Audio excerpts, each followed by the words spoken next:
Shalom, Bapak Ibu yang terkasih di dalam Tuhan kita Yesus Kristus. Kita mengucap syukur kepada Tuhan dan kali ini kita akan jumpa lagi dalam renungan. Saat ini kita akan baca dari pertama Tesalonika pasal yang kelima. Mulai dari ayat 23 sampai dengan ayat yang ke-28. Demikian bunyi firman Tuhan. Salam.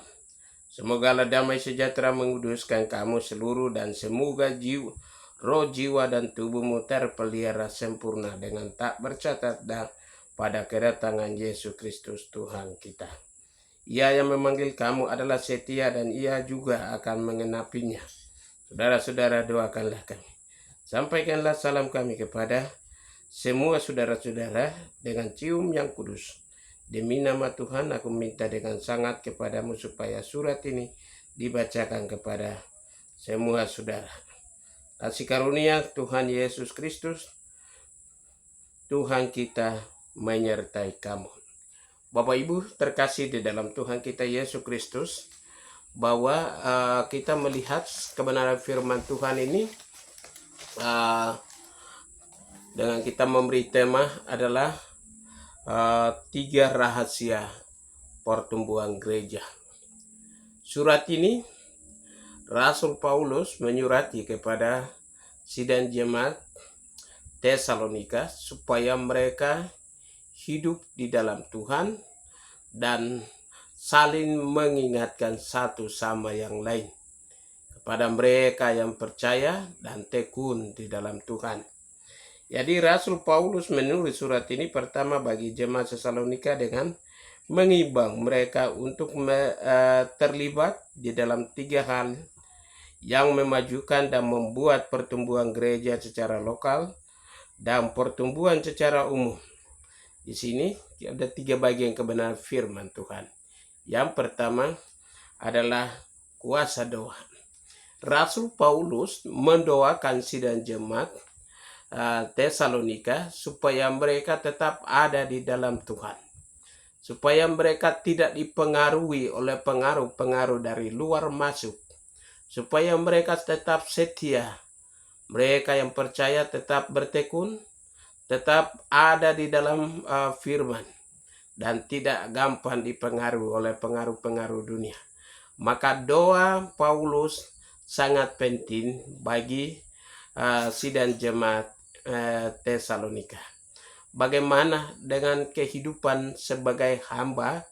Pasti doa ini sangat penting untuk saling menasehati, saling mendoakan supaya mereka yang ada di dalam masalah, mereka yang ada dalam pergumulan, mereka yang ada di dalam ancaman, mereka yang ada dalam tekanan, supaya mereka ini terpelihara dan supaya mereka ini ada di dalam genggaman tangan Tuhan yang kuat.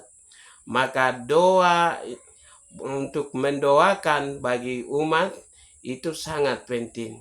Mengapa?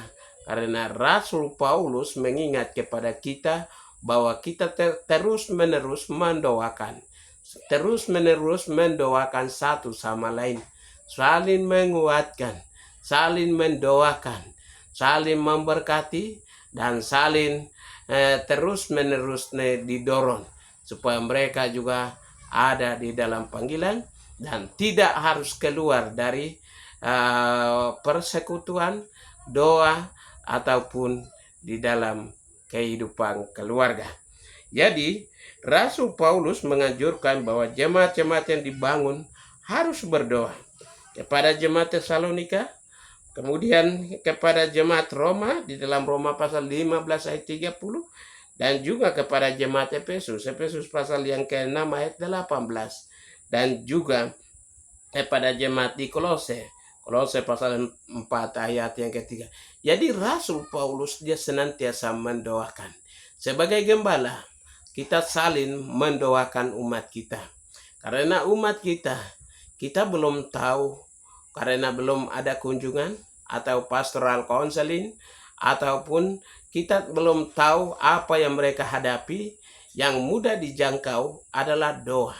Doa itu sangat penting bagi umat Tuhan untuk saling mendoakan, saling memberkati, saling menguatkan melalui doa supaya mereka tetap ada di dalam panggilannya. Yang kedua adalah kuasa persekutuan. Pada ayat yang ke-26 dari pembacaan tadi, saya akan membaca bahwa sampaikanlah salam kami kepada semua saudara-saudara dengan ciuman yang kudus. Jadi firman Tuhan mengajarkan atau menganjurkan kepada kita bahwa melalui persekutuan gereja akan bertumbuh. Gereja tetap bertumbuh karena ada persekutuan.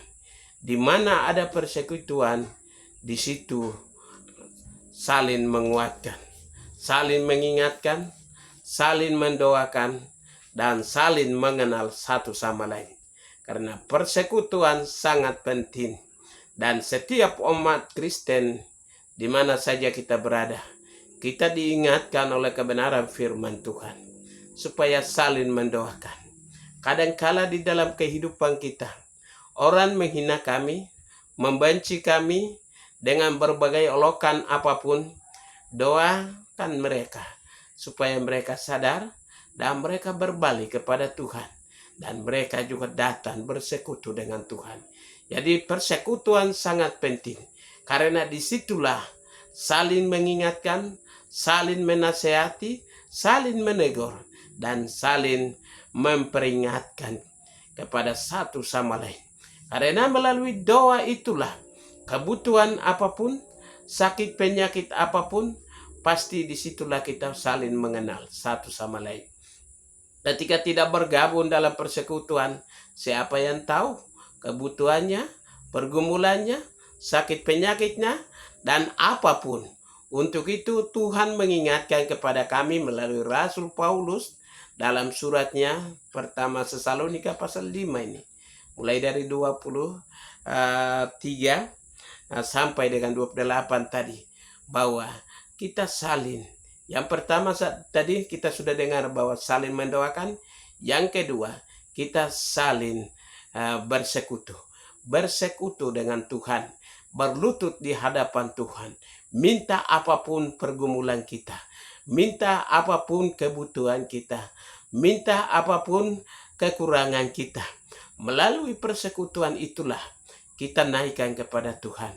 Melalui persekutuan itulah saling menguatkan satu sama lain. Melalui persekutuan itulah saling bergandengan tangan satu sama lain. Karena di dalam banyak hal kita ada di dalam kesibukan kita masing-masing. Hanyalah persekutuan itulah yang dapat saling mengenal satu sama lain. Untuk itu, persekutuan itu sangat penting. Karena persekutuan di dalam gereja, di jemaat Tesalonika, ditandai dengan sikap yang dikeluarkan kekeluargaan. Sikap saling mengasihi. Sikap saling merasa kasih sayang sama satu sama lain. Untuk itu, kasih sayang atau kebersamaan kita harus dibangun melalui persekutuan itu. Yang ketiga adalah gereja adalah keluarga Allah. Karena disitulah kita ada. Dari situlah saling mengasihi. Dari situlah saling mengenal. Karena gereja itu adalah di mana kita bersekutu. Karena disitulah kita dikumpulkan menjadi satu keluarga yang bersekutu di hadapan Tuhan. Senantiasa memuji, memuliakan Tuhan, dan berdoa bersama-sama, memuji, memuliakan Tuhan, dan juga berdoa dan doa puasa untuk bergandengan tangan bersama-sama di dalam persekutuan tersebut. Karena kepada jemaat Kolose dan juga seluruh jemaat yang ada di sana, Rasul Paulus mengingatkan supaya ada di dalam persekutuan. Karena Tuhan Yesus menganjurkan kepada kita saling mengasihi. Di dalam Injil Yohanes pasal yang ke-15 ayat yang ke-12. Saling mengasihi satu sama lain. Yang ketiga, gereja bertumbuh karena kuasa firman. Kuasa firman Tuhan itu sangat menguatkan. Kehidupan sebagai orang Kristen, kadangkala di dalam kehidupan mengalami banyak masalah dan persoalan, mengalami ancaman, tekanan. Kebenaran firman Tuhan menjadi perlindungan bagi kita. Kebenaran firman Tuhan menjadi kekuatan bagi kita. Kebenaran firman Tuhan menjadi kekuatan dan kemampuan bagi kami untuk menghadapi, untuk mengatasi semua masalah dan persoalan yang silih berganti di dalam kehidupan kami. Untuk itu ketika kita bersekutu, ketika kita berdoa, iblis dia tidak senang. Oleh karena itu, dia datang mengancam kami lewat berbagai cara. Oleh karena itu, kita senantiasa merenungkan kebenaran firman Tuhan itu. Karena ketika kebenaran firman Tuhan itu merenungkan siang dan malam, maka kebenaran itu menjadi kekuatan bagi kami. Kebenaran firman Tuhan itu menjadi pedoman bagi kami. Kebenaran firman Tuhan menjadi jalan keluar bagi kami. Kebenaran firman Tuhan menjadi perlindung bagi kami. Kebenaran firman Tuhan itu dapat memberkati dan menghibur kami. Oleh karena itu, janganlah lupa datang kepada Tuhan. Janganlah lupa mencari Tuhan. Janganlah lupa datang dalam ibadah-ibadah. Karena disitulah kita dikuatkan.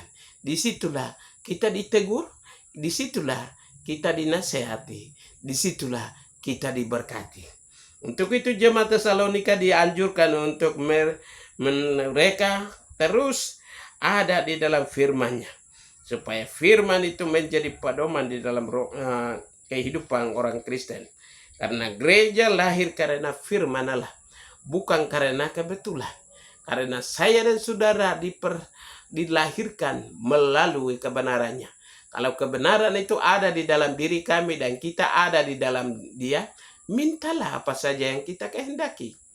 Oleh karena itu kita ada di dalam kebenaran firman Tuhan, dan kebenaran firman Tuhan ada di dalam diri kami. Maka apapun menjadi pergumulan kita, apapun menjadi persoalan kita, kita mudah mengatasinya. Karena kebenaran firman Tuhan yang ada dalam diri kami menjadi kekuatan baru di dalam kehidupan kami. Oleh karena itu, gereja bertumbuh karena firman Allah. Di dalam Kisah Rasul pasal yang ke-13 ayat yang ke-44. Jadi gereja itu bersekutu karena kebenaran firman Tuhan. Jadi kuasa kebenaran firman Tuhan dia melampaui segala akal dan pikiran kita, sampai dengan pikiran sumsum pun dia akan mengetahui. Untuk itu, kebenaran firman Tuhan itu menjadi kekuatan. Kebenaran firman Tuhan itu menjadi membawa ke arah, dan disitulah kita akan bertumbuh secara kuat. Kita akan menjadi pohon yang bertumbuh di tepi pinggiran air. Kita menjadi pohon yang bertumbuh di gunung. Ketika ombak dan gelombang datang dari utara selatan pun, kita akan tetap kuat dan tidak mudah dirubuhkan. Namun kita tetap kuat di dalam Tuhan. Tapi itu pohon, tetapi manusia tidak gampang akan rubuh karena kekuatan Tuhan senantiasa menopang kita di dalam kehidupan, dalam rumah tangga kita, dalam bergereja, berjemaat, dan di dalam pertumbuhan gereja kita. Gereja bertumbuh atau rahasia pertumbuhan gereja di dalam surat Tesalonika adalah 3. Yang pertama adalah doa sangat penting bagi kita. Yang kedua adalah kuasa persekutuan. Yang ketiga adalah kuasa firman-Nya. Maka gereja atau jemaat itu dia akan bertumbuh secara luar biasa. Tuhan Yesus memberkati kita. Salam.